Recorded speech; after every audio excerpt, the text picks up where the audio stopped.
There's a certain thrill that comes with camping in the remote wilderness, being surrounded by the untamed beauty of nature, the crackling campfire, and the distant howls of wildlife.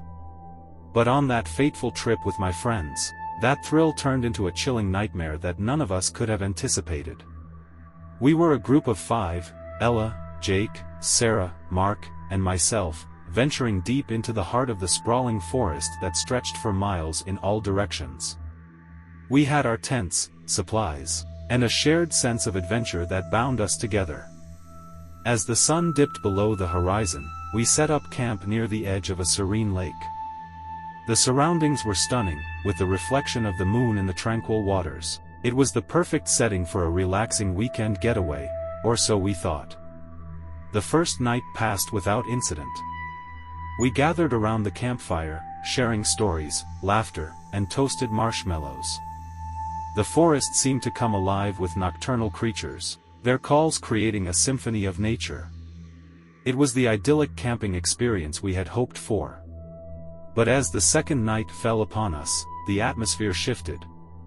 A deep unease settled over our group, as if an invisible veil had descended upon the forest. The once calm lake now seemed eerily still, reflecting the moon with an unsettling clarity. It was Ella who first noticed the strange marks on the trees surrounding our campsite. They were deep gashes, as if something with razor-sharp claws had raked them. We dismissed them as the work of a bear or a large predator and decided to take extra precautions, securing our food away from the campsite. As we settled into our tents, I couldn't shake the feeling that we were being watched. The woods had grown silent, and the shadows seemed to stretch ominously. I heard the distant hoot of an owl, a haunting sound that sent shivers down my spine. It was Jake who first heard it, a faint rustling in the underbrush.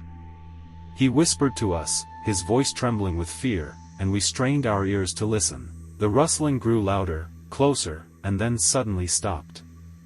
In the silence that followed, we could hear our own heartbeats pounding in our chests. We told ourselves it was just an animal, but deep down, we knew it was something more. Sarah suggested we take turns keeping watch, and we agreed, though none of us could shake the sense of dread that had settled over us. My turn to watch came in the early hours of the morning. I sat by the dying embers of the campfire, my eyes scanning the darkness beyond the trees. The forest felt oppressive, as if it were closing in on me. And then I saw it, a pair of gleaming, predatory eyes in the distance, glowing like 2 fiery orbs in the night. My heart raced as I watched the creature emerge from the shadows.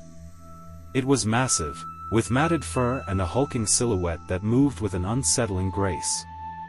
I woke the others with frantic whispers, and we huddled together in our tents, listening to the creature circle our campsite. It seemed to be testing our defenses, probing for weaknesses. Its heavy breathing and low growls sent a chill down our spines. Morning came, but the creature had not left. It continued to stalk our campsite, its presence an ever-present threat. We knew we had to leave, but the forest seemed to stretch endlessly in every direction, and we had no idea where we were. We decided to make a run for it, packing our essentials and leaving behind most of our gear. As we moved silently through the woods, the creature followed, always just out of sight, its ominous presence looming over us like a dark cloud. Hours turned into days, and our supplies dwindled. We were lost in the vast wilderness, pursued by a relentless predator.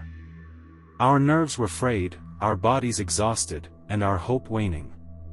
The creature seemed to be toying with us, appearing and disappearing at will, its malevolent presence a constant reminder of our vulnerability.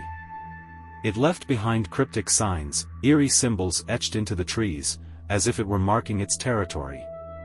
Desperation set in, and we made a desperate decision to split up, hoping to confuse the creature and find our way to safety.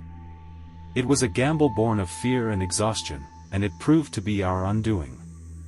I found myself alone in the heart of the forest, every rustle of leaves and distant snap of twigs sending me into a state of panic. I couldn't shake the feeling that the creature was closing in, its relentless pursuit never ending. Days turned into nights, and I grew weaker with each passing hour. I had no food, no water, and no hope of escape. The forest had become my prison, the relentless predator my tormentor. And then, one night, as I lay huddled in a makeshift shelter, I heard a sound that sent a rush of adrenaline through my veins, a distant helicopter, its rotors slicing through the air. I scrambled to my feet and waved frantically, my heart filled with hope. The helicopter landed nearby, and I was rescued, my ordeal in the wilderness finally coming to an end. But as I looked back at the vast expanse of the forest, I couldn't help but wonder what had been stalking us, what relentless creature had pursued us with such malevolent determination. To this day, the enigma of the wilderness haunts my dreams, a chilling reminder that the darkest terrors can lurk in the most remote corners of the world, waiting to strike when you least expect it.